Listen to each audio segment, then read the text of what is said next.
Salut les amis et bienvenue sur votre plateforme. Friends, if America was that powerful as some of Americans politicians pretend, why will Antonio Blinken be going to China? Why did the Minister of Finance, the Secretary of Treasury, Madame Helen, what did she go to do in China? En fait, on nous a trop bluffés. Et ceux qui nous ont bluffés pendant longtemps se sont oubliés dans leur bluff. Ils sont restés dans leur esprit. Ils n'ont pas compris que le monde bouge, les choses changent. Les gens se sont développés. Entre-temps, l'un des partis de 20e à 5e puissance au monde économique. Ils n'ont pas compris que, entre-temps, la Chine est hyper puissante. Ils n'ont pas compris que la Russie était un pays immensement riche, militairement super, super fort. Ils n'ont pas compris cela. Ils se sont laissés baigner dans la superpuissance du dollar, l'hégémonie du dollar. Et aujourd'hui, le dollar qui est soutenu par quoi? Par les dettes. Les BRICS sont en train de réfléchir sur comment sortir de cette escroquerie pour créer une monnaie que c'est basé sur l'or. Donc, sa base sera de l'or. Et beaucoup de pays ont compris. C'est pour cette raison que 41 pays dans le monde aujourd'hui veulent rejoindre les BRICS. Oui, le sommet, c'est en août en Afrique du Sud. Les Américains ont créé la situation qu'on connaît aujourd'hui en Ukraine. Certes, la Russie aussi sa responsabilité dans cette situation. Mais seulement, si vous regardez la géographie, vous regardez l'histoire, vous allez comprendre que cette guerre a été provoquée par les Américains et l'OTAN. Et en poussant la réflexion loin, vous allez comprendre que ça a commencé depuis longtemps, depuis quand Barack Obama était encore sénateur. Les amis, allez fouiller les archives pour mieux comprendre cette histoire. Barack Obama fait partie de ce problème. Il connaît bien ce problème. Il connaît tous ces manigances. Il connaît les laboratoires de création des armes biologiques. Quand les Russes parlent, je vous ai déjà dit ici, les amis, ils parlent avec preuve à l'appui. Les Russes parlent toujours avec preuve à l'appui. Pendant ce temps, nos amis américains, nos frères européens, je vais dire les politiciens européens, sont dans la propagande. Et après, ils vont reconnaître les faits. Dernièrement, les amis, qu'est-ce que les Américains ont dit? Le Pentagone a dit que les Russes ne devraient pas toucher quoi? Qu'est-ce qu'ils ont appelé? Les documents sensibles nucléaires américains qui se trouvent à Zaporizhzhia. Ces documents ont fait quoi pour se retrouver en Ukraine et à Zaporizhzhia? Les Russes ont dit depuis longtemps que les Américains sont en train de préparer des choses en Ukraine. Et le monde entier, non, les Russes, vraiment, ils délient. Oh, les Américains, non, non. Mais aujourd'hui, ils sont en train de confirmer qu'ils ont laissé les choses très importantes là-bas et que les Russes vont se saisir de cette histoire qui concerne le secteur nucléaire américain.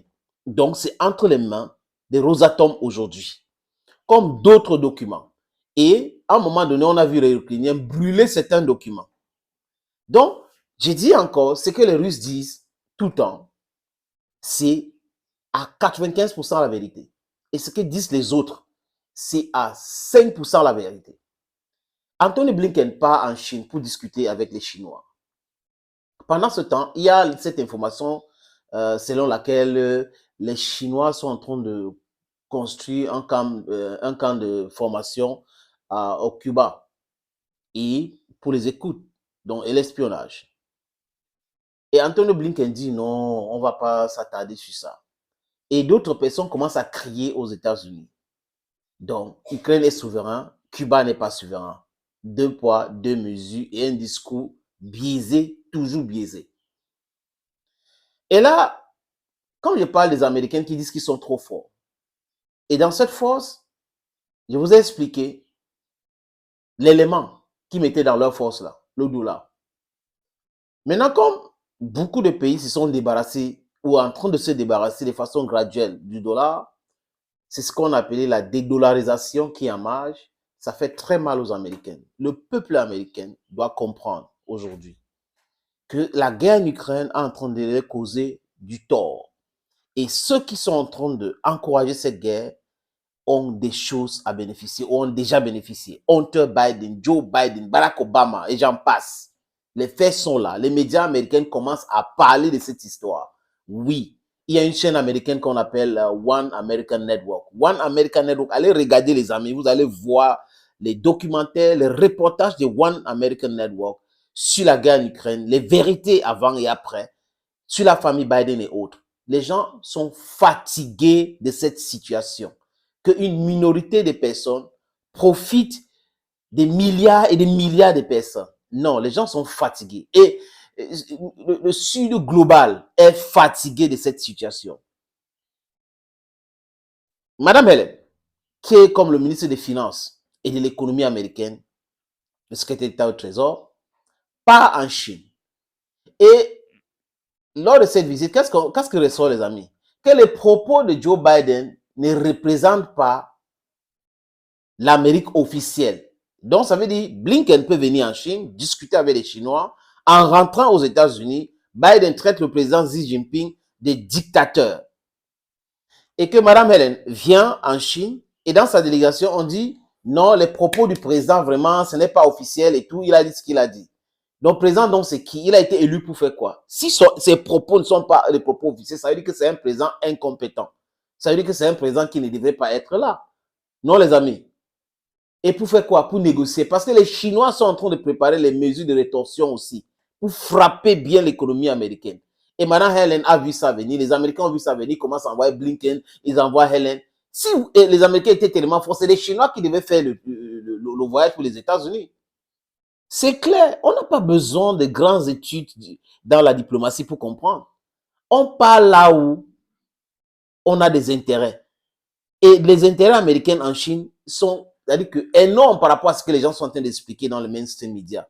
C'est pour cette raison que Blinken il a emballé des officiels américains en Chine aujourd'hui pour calmer les Chinois, pour les expliquer les choses. Non, nous devons continuer à travailler ensemble. Et le Trésor, le secrétaire d'État au Trésor a dit quoi? Que s'il y a un problème entre les deux économies aujourd'hui, que si la bagarre commence, donc du coup les sanctions et autres, c'est le monde entier qui va en partir. Non, c'est les États-Unis, c'est pas le monde entier. Détrompez-vous. Ce sont les États, les Américains, parce que les gens sont en train d'enlever le dollar. Les gens sont en train de refuser d'utiliser le dollar quand ça concerne les affaires avec les pays qui n'ont rien à voir avec les États-Unis. D'ailleurs, ils ont dit, comme le président Ruto, quand on veut faire les affaires avec les Américains, on va utiliser le dollar. Voilà la réalité. C'est ça la réalité, les amis. Les Américains ils se sont affaiblis avec cette situation. Ils se sont attaqués à un morceau plus gros, un morceau dur à croquer qui est la Russie. Et voilà donc les conséquences aujourd'hui. Vous allez supplier les Chinois. Vous allez supplier les Chinois de parler avec les Russes.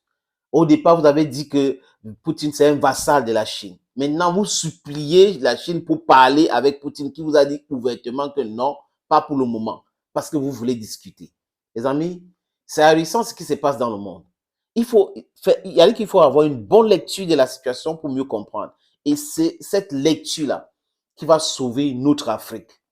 Nous devons comprendre que ces gens-là sont faibles aujourd'hui. On doit tout faire pour se débarrasser des vestiges coloniaux.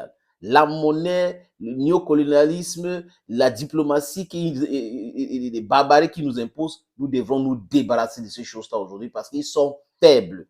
Oui, ils sont faibles et ça devrait nous profiter. 400 ans de l'esclavage, 150 ans de colonisation, néocolonisation, pillage de notre sous-sol. Non, on en a assez, les amis. Vous allez supplier les Chinois, vous allez venir supplier les Africains après. Thank you for watching, dear friends. God bless you. Bye-bye.